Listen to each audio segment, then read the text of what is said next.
and welcome to Tech Latest from Nikkei Asia, where we bring you the freshest updates from the technology sector in Asia. I'm your host, Katey Creel in Tokyo. And this week, I'm joined by two of our top tech reporters, Cissy Zhou in Hong Kong and Yifan Yu in Silicon Valley, for a very special episode on consumer tech, the China-U.S. rivalry, and the latest in AI glasses. Yifan, welcome to the show. Always good to be here, Katey. And good to have you too, Cissy. Hi, Katey. Thanks for having me again. So despite being based on opposite sides of the world, you two were recently together to cover CES in Las Vegas, the world's biggest consumer electronics show.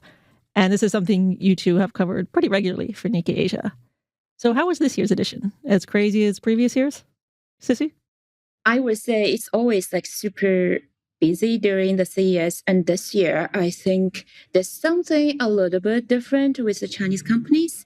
For example, I think this year, the Chinese participants, they're much more high profile. So for example, Lenovo had the high profile keynote at the iconic Sphere, so which is very expensive actually. And then you can have an immersive experience with the keynote. And then, and the chairman, Yang Yuanqing's keynote was actually joined by a slew of tech bigwigs, including NVIDIA's Jensen Huang and AMD's Lisa Su, etc.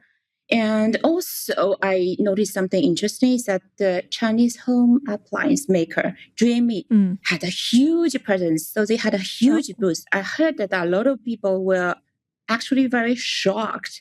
So they showcased everything from coffee machines, vacuums, refrigerators, basically everything that you can name. And then this company also told me that they are making AI glasses and humanoid robots. They didn't display, so they didn't display any humanoid robots there, but they said they are making it. And of course, we saw a lot of humanoid robots, particularly from those Chinese companies. Yeah, you had some great videos. Yeah, and then a lot of them, they were just dancing, So, and I also heard participants asking the question, what is the real use case of this humanoid robots? Because you don't buy humanoid robots at home to dance for you, right? Unless you have some really specific taste, yeah. Yes. And also there are a lot of AR glasses makers from China. So I think we can elaborate that later. And finally, I want to say is that I feel like there was a much lower profile of Japanese companies.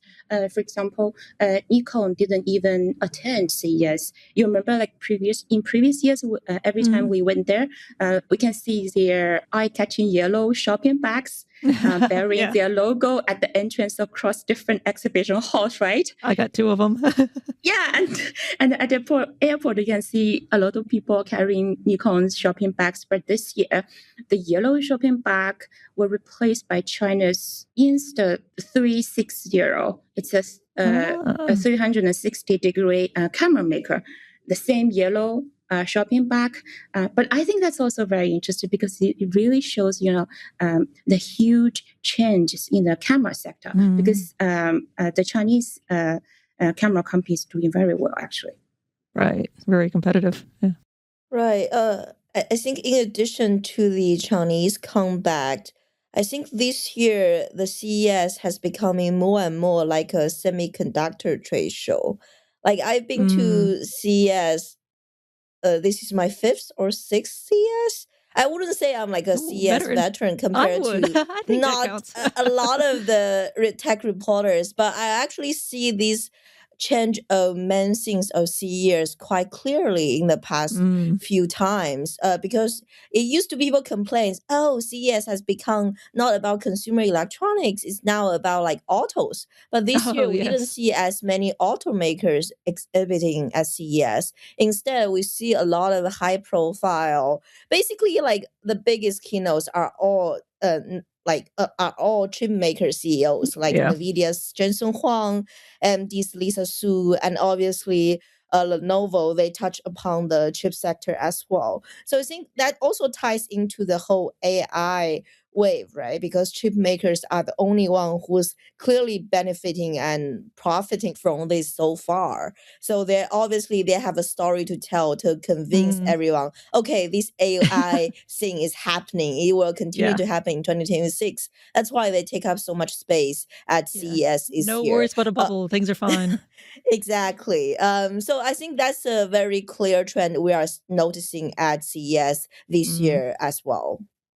The interesting thing reading your coverage and others is how much they were kind of sharing the stage with each other, which sort of reinforces this whole idea of the AI investment cycle being a little bit circular. Everyone's just kind of keeping each other going. I think it's similar to all these investment deals they signed with each other, right? Like, NVIDIA invest in OpenAI, and then OpenAI buys some more chips from NVIDIA. So where exactly is this going?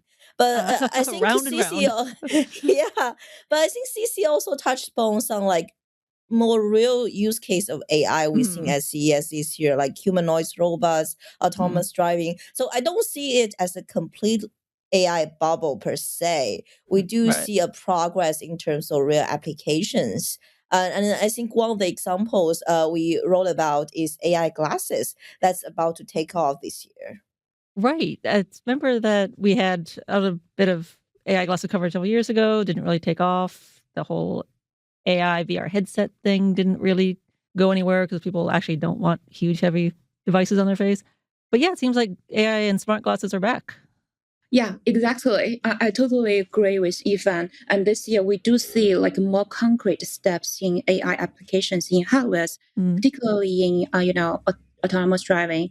Even for AI companion, which we used to see a lot. I think I wouldn't say there are breakthroughs in these products, but with the advancement of AI, definitely those products that they are also evolving very quickly. And I suppose as people start using AI more, companies kind of take note of what people are doing with the chatbots and with applications and start tailoring their offerings to what they hope people want. Yeah.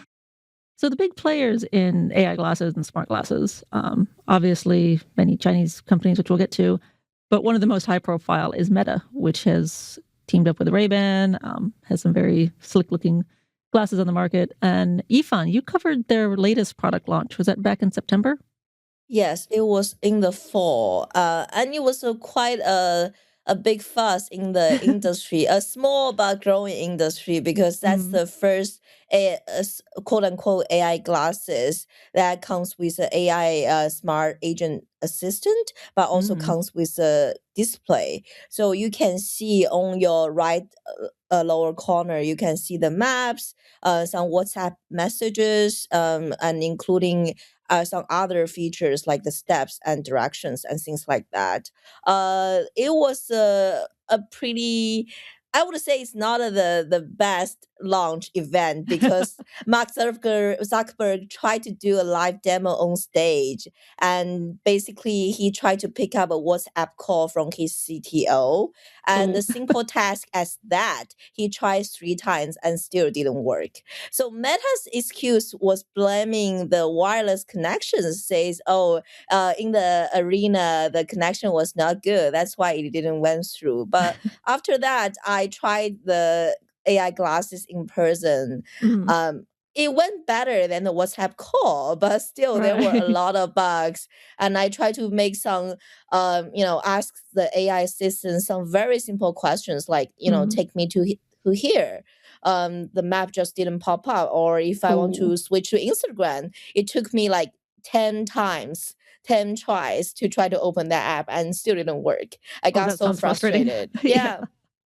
So, but despite all that, people, tech enthusiasts especially, are very excited about this product because, like I said, this is the first AI glasses with a real display that is being shipped to customers at scale. A lot of other, tech giants have tried, like Apple, they have been talking about a similar AI Apple glasses for years, but still at prototype level. And also Samsung and Google are working on something similar. I've heard from sources they're gonna launch this thing for real this year at the first half of the year. So we will see how that goes. But still, has a leg up compared to everybody else because despite all the flaws of the product, it has the gut to ship it to actual customers. So people were excited. And then obviously Meta has some supply chain issues. They can't keep up with all the demand they are seeing in the US. So they are actually delaying all the international rollout because of the supply constraint. I think that also tells you how excited people are about this particular category that we have been disappointed by for years. And I think it's really amazing that this product that had a really kind of rough rollout or rough demonstration that is kind of frustrating to use and still has so far to go in terms of being, as seamless as Meta promises. There's still so much enthusiasm for it. And that's really surprising to me. What is it that people are getting excited about? And why would they be willing to shell out, hundreds of dollars for something that, takes 10 times to call up Instagram?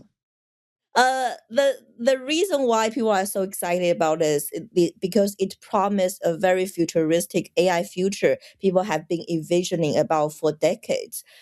For example, like now when you interact with AI, it either through ChatGPT in your laptop in a chat box, either it's through Siri, which is also very kind of difficult to use. You have to pull out your phone. But with the AI glasses, you can just simply, you don't even need to tap anything. You just say, "Hey, Meta," and then magic AI come out of nowhere and say, magic "Yes, when it works."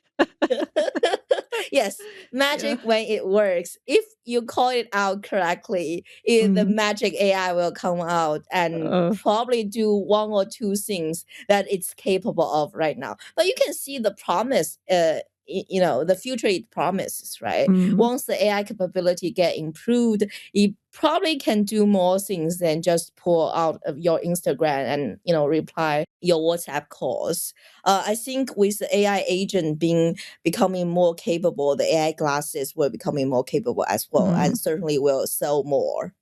I guess we're still at the early stages of the next one. Cissy, when you were at CES and after, you've been talking to a lot of the Chinese AI glasses makers, and I think AI is also a big selling point for them. How do you see their kind of strategies and how are their products? Yeah, I did try some of the AI glasses by the Chinese companies, but unfortunately, I didn't get the opportunity to try Alibaba's because for Alibaba, it's very interesting because they made a very high profile advertisement on social media about their Quark AR glasses, to attend CES. But it's interesting that they only stayed there for less than 2 days in a very simple and tiny booth in the middle of nowhere. So actually, I tried to try their product. Unfortunately, they told me later, they had some technical issues, and then the AI glasses were just removed from the exhibition. So which is very weird. But anyway, I also tried other, AI glasses from other Chinese brands, but some of them, they are actually AR glasses, not AI, which means augmented reality glasses. So they used to be more for gamers. Which used to be much heavier. But I think AI glasses is much more different. It's more like a personal assistant because you embed a large language model, right? And that means, as Yifan said, that through voice command, you can make calls and ask the AI questions, and you can take photos and listen to music, and also you can use navigations while driving, and then you don't really need to touch your phone. And of course, a lot of the AI classes, they are emphasizing they have the translation function. So for some people who don't understand other language, and then they can see the translation in real time in the built-in display. But also, one big difference between the Chinese ones and the Metas, which I personally was aware, is that the color you see on the Chinese glasses display is all green. with, of course, you can see the display in green with both of your eyes, but Meta's display is in full color. But the that's very display is different. built, but Meta's display is built into the right lens. You can only see the display with one of your eyes. Yeah, it's on the right lower corner. Oh, I see. So which may add the pressure to your right eye. Mm. So why didn't they do both eyes? Because if you can see the full color display with both of your eyes, that means the weight will be added. So currently, I think weight is also very important because you have to wear, particularly for people with myopia. So you have to wear the glasses all day, right? So if it's very heavy, there's no way that you can wear it all day. So basically, the challenge is to take a regular pair of eyeglasses, give it all these extra great functions without making it too much heavier, and I guess also too much more expensive. Yeah. So you got to have some trade-offs. That's why a lot of chip makers are also betting on this, because the big thing this year is edge AI. Traditionally, edge refers to anything that's offline, not on the cloud. We are talking about like smartphones and PCs, but chip makers are now see these kind of wearable devices can also be a new growth segment for them, because once the AI glasses takes off, obviously they need better chips, more chips. All very good business for chip makers. Especially as I've seen people in the industry recently saying that people aren't all that interested in AI PCs. Like that just doesn't really seem to be as strong a selling point as I hoped. So finding something that people do want to splurge out for in the edge AI is probably very exciting for them. Yeah, but I ask a lot of AI glasses makers this question, can AI glasses replace AI PCs?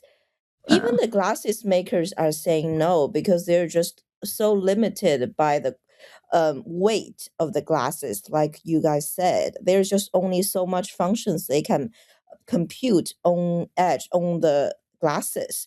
So a lot of the heavier tasks, they still need to connect that to either a smartphone app or to your laptop. So obviously, in a perfect futuristic future, we'll have a powerful enough chip and a powerful enough battery for the AI glasses to replace PC. But right now, even the most optimistic AI glasses maker are saying, oh, there's no way AI PC can be replaced by glasses. I think for AI glasses, actually, this is the next crucial hardware for those big tech to integrate their large language models, because, particularly in China, every big tech company is developing their in-house large language models, and then they need the hardwares to embed them, right? And to sell more products. So previously I reported ByteDance, is trying to make their own AI phones, but then obviously they got a lot of backlash because of privacy concerns. And then AI glasses is like similar to mobile phones. For example, so we mentioned Alibaba. So Alibaba's AI glasses is based on their large language model QN. So of course, ByteDance is also doing their own AI classes. So that is based on their own LLM, Doubao. And then also, for these Chinese companies, their market strategy is also a little bit different from their American rivals, because in China, AI glasses are being pitched first to the large population of the people with myopia. According to WHO, there are around 600 million people in China having myopia. So the strategy for most of them is to persuade existing glasses wearers to swap their next pair, for AI glasses. That's a really smart strategy. Yeah, because you're not having to convince someone to do something new. Yeah, and also, in China, the price is always very competitive. You can just add a 400 more, or maybe just 1,000 yuan more, and then you can get AI glasses. So which will look very, very cool. Yeah. And now AI glasses have already been available through mainstream retail channels in China. That's amazing. But for those Chinese makers, their approach is a little bit different for overseas market because there are fewer people needing prescription lenses in the US and Europe. So they would emphasize more on fashion and sunglasses. And for the sunglasses, you can change the color of the lenses.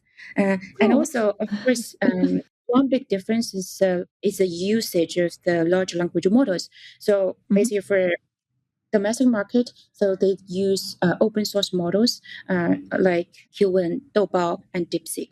And for overseas market, they mostly would use ChatGPT and Gemini. And is it hard for them to integrate different models in their hardware, or is that kind of just something you can swap out pretty easily as a hardware maker? I think it's very, very flexible, and that leads to a very interesting question because the big tech are entering this sector. They are, they are not the first movers of AI glasses makers. Actually, there have been a lot of AI glasses makers like Rocket, which is very well known in China. They entered this sector much long ago. So when I talked to Rocket during CS, I asked them, are you feel really threatened because nowadays the big techs are all entering this sector? And then the spokesperson said that, she is not really worried at all because they think they are very competitive because they are in this industry for years. And also, they have one advantage is that they are very flexible in using those open source large language models. But for big techs, for example, for Alibaba, they can only use Qwen, right? For Qwen, they can only use Doubao.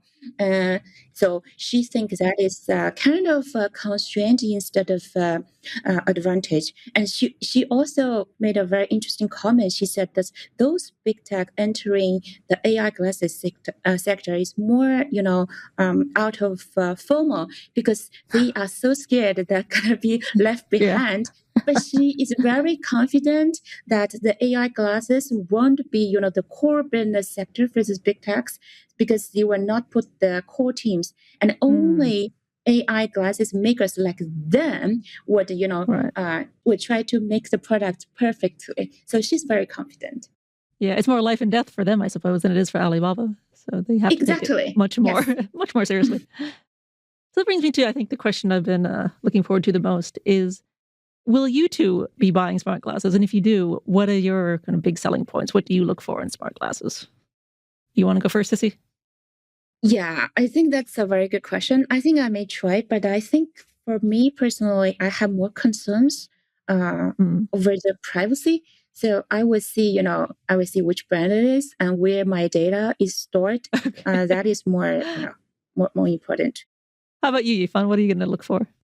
Yeah, I totally echo the sentiment around privacy because it's not just a phone that's listening. It's all-seeing eye, literally an all-seeing eye that's going to see all aspects of your life. So I definitely think I'm going to wait and wait out on the Meta products because we know what Meta's business model is. It's very heavily relied on advertisement business. Yeah. And so I think personally, just purely personal opinion is that I'm not entirely sure whether their glasses data will be used for advertising, training, and some related purposes. So even though I know it's such a trend in Silicon Valley that you have to wear a Meta Ray-Ban glasses, I'm gonna be the outdated one or not get one right now.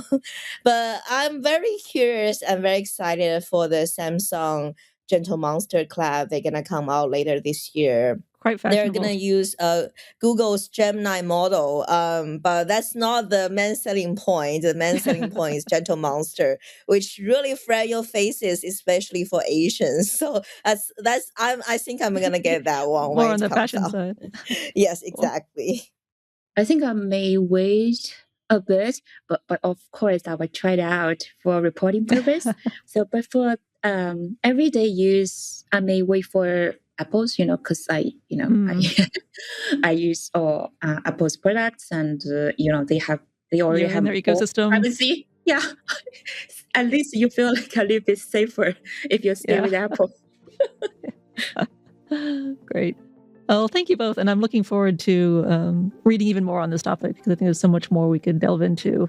As you mentioned, security and privacy, I think will be two really big topics that we'll be covering in the future. So thank you both so much. Thank you. Thank you, Katey. That's all for this week's episode. For more of Nikkei Asia's tech coverage, visit asia.nikkei.com. You can also subscribe to our weekly Tech Asia newsletter, which will be delivered to your inbox every Thursday. Thanks again for listening, and check back with us next week for more updates on the tech trends that matter.